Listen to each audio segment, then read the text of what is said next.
All right, welcome to Chapter 5, Section 5, called the Pythagorean Theorem. This is for Math 8. So just as always, a couple things you'll see on the main screen here. You'll see a due date on your student screen. I don't see it on the teacher preview here, but you'll see it on your student screen. The second thing are the number of attempts. You always have unlimited attempts on your homework assignments, your quizzes, and your tests, so you can come back in and try them as many times as you would like. Number of questions is 4 questions for this particular assignment. For grading policy, it's always best score, so whichever attempt is the best one is the one you get to keep. And partial credit is always enabled, so if you answer 1 of 4 questions correctly, you get credit for the 1 question, or however many you answered correctly. Down here it says once you start your homework, you must finish it before you can work on anything else. And what that means is once we click the start button, down in the bottom right corner here, we will have a submit assignment button. We need to make sure that we click that button if we're ready to leave the screen. So whether or not we've worked on anything at this point, or if we've only worked on a couple, or maybe all 4, we click submit assignment. Make sure that you have in fact typed the answer in and click check to save your progress, because once you have a green check mark, it saves that for you. If you don't have the green check mark, it doesn't save it. It's going to make you do that again. So always make sure you finish the problem, and it will come back to wherever you clicked the submit assignment button. It's not going to make you redo anything that you've already completed. But clicking that button stops the program from locking you out of all of your other assignments, just like that other screen said. And it affects the grade book, so your teacher can actually see what you've been working on. Until you click submit assignment, you're basically, your account's frozen a little bit. We don't even get to see what you've been working on. On the side here, we do have a calculator. That's not always available, but sometimes it's there. Explanation will tell you you're going to lose your question attempt because it's literally going to explain this question. It's going to give you the solution to this question. So it's not going to tell you the answer and then let you come type it in. Then we have example. This will show you exactly what it is we're going to be working on here. So Pythagorean Theorem, we'll go over that in just a second. And hopefully it doesn't look brand new. I know I think we've learned it before 8th grade at this point. And then message center, so you can message your teacher directly from the screen. It'll attach a picture so that your teacher knows where to come help you. All right, let's go ahead and take a look at Pythagorean Theorem. So Pythagorean Theorem is actually a little bit, it comes from the distance formula, which we will get into the distance formula in the next couple sections. First, we start with Pythagorean Theorem. So this is a way that we can find a missing angle of a right triangle. And remember, right means that it's got a 90-degree angle on it. So if we have a triangle, and it's got the 90 degree, and I'm just drawing this guy here, the 2 legs that make this 90 degree, so I'll put this in blue even. So here's the 90 degree. The 2 legs that create that 90 degree are called A and B. It does not matter which one is A and which one is B. Truly does not matter. They just need to be the legs. Across from the 90, so the leg that's across, the side that's across, that's not one of the legs, is the C. That does matter. That has to be the C. And we call this the hypotenuse. So we have the legs and we have the hypotenuse. So hypotenuse, hopefully I spelled that correctly. Looks like I did.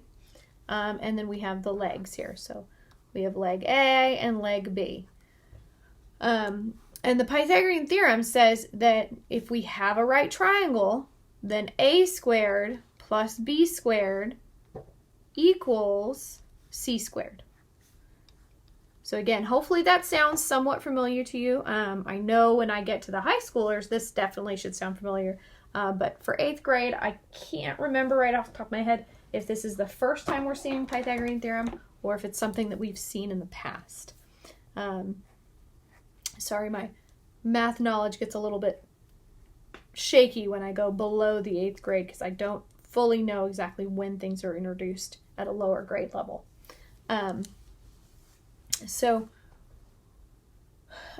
With these 2 pieces, if we know any 2 of them, we can solve for the other missing piece. So in this case, we know that we have 12.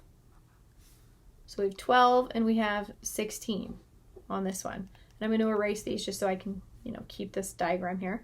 So my A and my B are 12 and 16. I need to make sure I square them. And that's going to equal c squared. Like this. So now I'm going to go through and I'm actually going to square these. So they do give us this calculator. So I'm going to go 12 squared plus 16 squared. And this should be 144, and I believe it's 256, I think, unless I'm totally off. Let me see. 16 squared. Yeah, 256. 256 equals c squared. C squared. And then we saw that that equaled 400. So the nice thing with this calculator is that you can type in more than one thing. You don't just need to do 12 squared and then 16 squared. You can do that on the smartphones too, but I've noticed it like on my iPhone. I don't get to see what I'm typing in. It doesn't save it like that, where I can actually see, you know, oops, 12 squared plus, nope, minus, I don't know why I put minus, plus 16 squared. So my smartphone doesn't show it to me like this. I think Androids actually do, but iPhones don't do it, which I kind of prefer. I like being able to see this piece here that I've typed in. So I get 400. And what we need to do at this point now is we need to do what's called taking the square root, because this is c times c. That's what this equals, c times c. So if I have c times c and that gives me 400, what I want to know is what times what, the same two numbers, will get me 400. And this is called a square root. I want to break it apart into the same two pieces. So we can use a very nice little symbol called the square root symbol. And so the square root of c squared would just be c, because c times c gives me c squared. So I'm basically saying what number multiplied by itself gives me this number. So c times itself gives me c squared. So if I take the square root of 400, and since I had it highlighted, I can just click this button. I know there's not a 2 here, so that's another thing to keep in mind. When we see this and there's no number, it actually is assumed there's a 2. Otherwise, we'll see the number there, like that. So there are more than just square roots. There's other types of roots too that we can do. So this is 200. So, sorry, 20. 20 times 20 gets me 400. So 20 times itself. So again, when I say what is the square root of a number, I'm asking what number can multiply by itself to get this number. So 20 times 20 can multiply to get 400. All right, 20, check. Yay, continue. And this is directly related to the distance formula, like I said, and we'll get into that. I believe it's either section 6 or section 7. I'm trying to remember which section it is. Section 7. We'll get back into the distance formula, and we're actually going to use Pythagorean Theorem to show the distance formula. So it'll make a little more sense when we get there, I think. All right, so with this one, now I have A, B, C. Again, this could be A, this could be B. Doesn't matter which one's A or B. But C is very, very picky. It has to be that one across. So now I know what my C is. So I have A squared plus B squared equals, and I don't know why I erased that guy, C squared. All right, so now I'm just going to go ahead and say it's AB, just because I have it labeled that way again. It doesn't matter that the triangles don't quite match. It's the legs of the 90 that make that A and B. So 10 squared plus x squared. So I have 10 squared and I have x squared. And that's going to equal c squared, which is 16 this time. I have the c at 16. So we did 16 squared in the last one. That was 256. Equals 10 squared is 100 plus x squared. So now I want to get x squared all by itself real quick. And 100 minus 100 cancels. X squared equals 156. Like that. And it's telling me to round to the nearest hundredth. If you know your squares, you might already know this isn't going to give us a nice clean integer. It's going to be kind of a funky number because 156 is not a clean square. So remember, this is x times x. So if I take the square root of this number, which I think I did in green last time, x can multiply by itself to get x squared. So x is the square root. Same thing with 156, but there isn't a whole number that I can break it into. And because they're telling me to round to the nearest hundredth, that's also a clue I'm going to have a decimal answer. So I'm going to, with this one, if you're doing this on a smartphone, you actually type the number in first and then click the button. But if you notice if I do that here, it doesn't do it quite right. So I need to make sure that I click the square root button and then type that in. Now you could, if you typed it in first and then you highlighted it and clicked the button just like you did on the last one, it'll put it in the right spot for you. So there's a way to fix that, but again, depends on which device you're using, how you type it in. So let's go ahead and equals, and it wants to the nearest hundredth. So the hundredth would be right here, this 8. But I'm going to delete these really quick. We need to look one past where we want to round to and decide if we're rounding up or down. So if it's 5 or bigger, we're going to round that 8 up. If it's 4 or less, we round it down basically just by getting rid of that extra decimal place.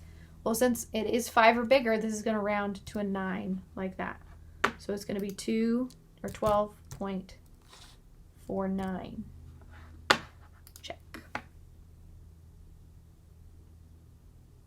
Uh-oh, don't freeze. Okay, so sorry, my screen froze again. So you can see it took away a couple of the pieces here, but we finished 1 and 2. So now we're on 3 here. So a triangular pyramid is formed from 3 right triangles as shown below. Use the information given in the figure to find the length of SU. If applicable, round your answer to the nearest whole number. The lengths on the figure are not drawn accurately. Why it's saying that is it's saying don't take out a ruler and start trying to measure this. It doesn't want you to do that. It actually wants you to work this out using, and for this one, I believe it's repeated Pythagorean Theorem. So we actually have to use it more than once to complete this problem. So let's see with this one.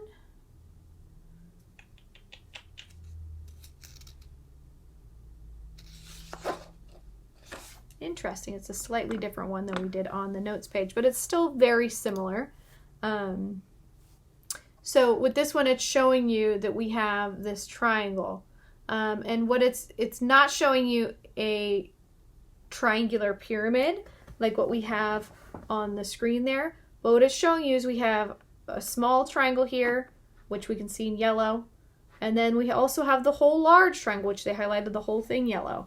So, and they're both right triangles because they both have this corner piece at the bottom. So we can use Pythagorean Theorem twice. We can fill in the blank that we need here the first time, and then we can use that blank to fill in another blank piece that we have, because we have this length, and now if we fill this one in, we can use that to fill in the total length here. So the only difference with a triangular pyramid is that we have to pay attention to the fact that some of these pieces are kind of, it's a three-dimensional figure, I guess is a good way to put that. So it's kind of like a box that looks like a triangle. Okay, so it's a triangle-shaped box. I guess that's a funny way of saying it, but so what we want to do is we want to focus on one triangle at a time. And I want SU, which is this piece in the back here. So if I look at this one, I have this triangle here, and we have these funny little shapes here. These are all right angle squares. So I have this right angle here, and that's 5.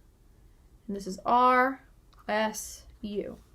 And then I have this longer triangle on the side, and this is also S, U, and now it's T, and I have this length here. And then I have,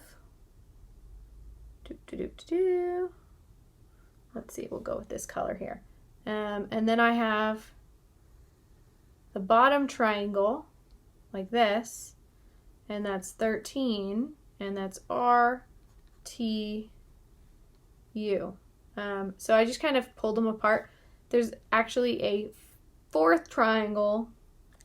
I don't know if I like the yellow one, but the very front here, we have S, R, T, like this. So it's the very front, if we could color that in and look at it that way. And this would be 13 again because it's still RT. And we also have 15 here. The only thing I'm not sure of, because they don't tell us that this is 90 degrees, although I do believe it ends up being a 90 degree if we were to test that. So let's see. We're only given... Oh, that's what I forgot to fill in. Okay. Because our t, or our u on the side here, we know is 5. So really, we're not going to use this one at all, because I don't know that that's a right angle. I need to know that it's a right angle to use Pythagorean theorem. So we're going to ignore that front triangle. We're just going to pretend like it's not there, because we can't do anything with it. But what we can do, we can fill in this piece here. So we're just going to call this X for now. You know what? I'm going to go with a different color on this one. Let's see. We'll go with green since I haven't colored anything green. So we'll go with X here. So this is A, B, across from the 90 is C. So I'm going to use this. I'm going to fill this in. So I have A squared plus B squared equals C squared. So 5 squared is 25. 13 squared is 169. And then I'm going to subtract 25 from both sides so that I can get x squared all by itself.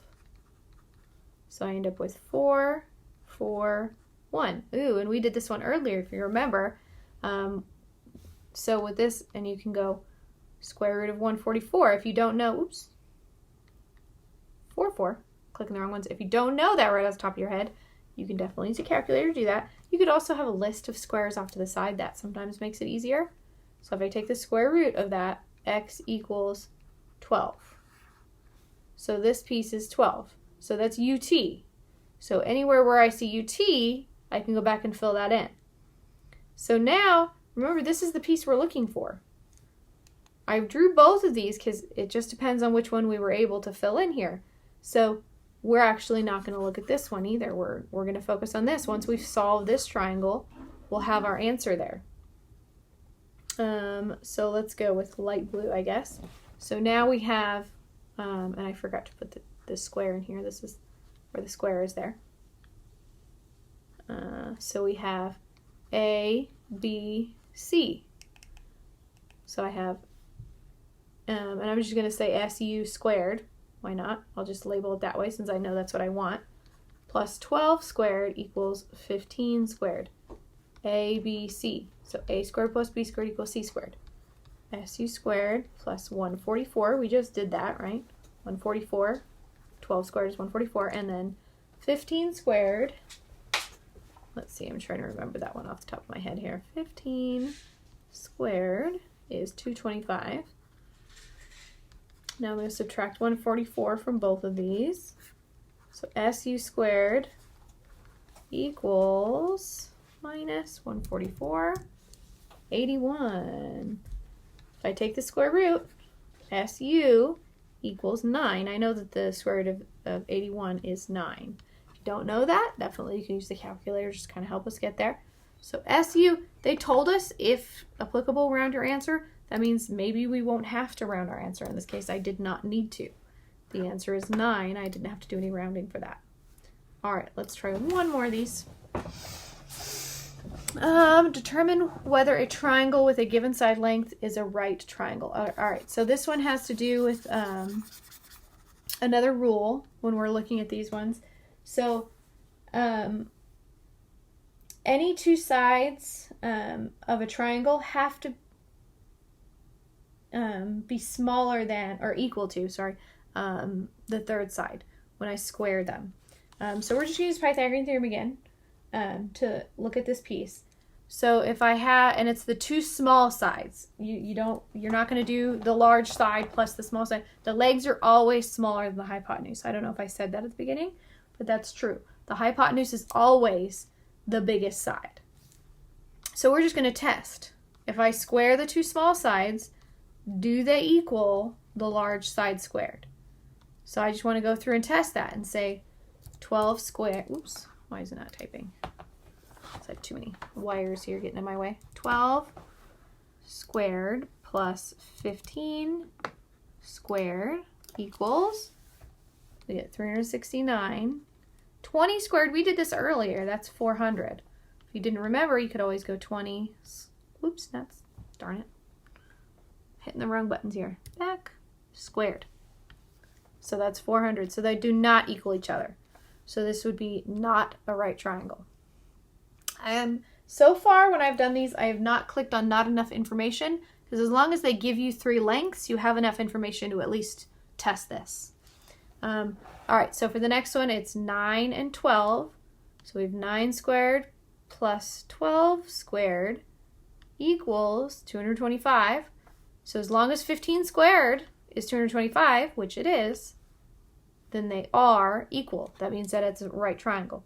So it's the 2 smaller sides squared and added together need to equal the larger third side. So now we're going to go back here and we're going to try it again.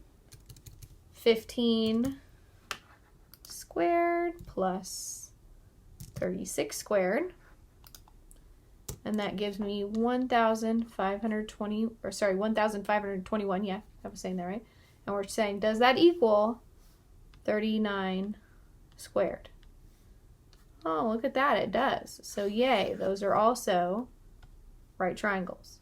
So let's do this last one. We have 10. I didn't mean to do that. Undo.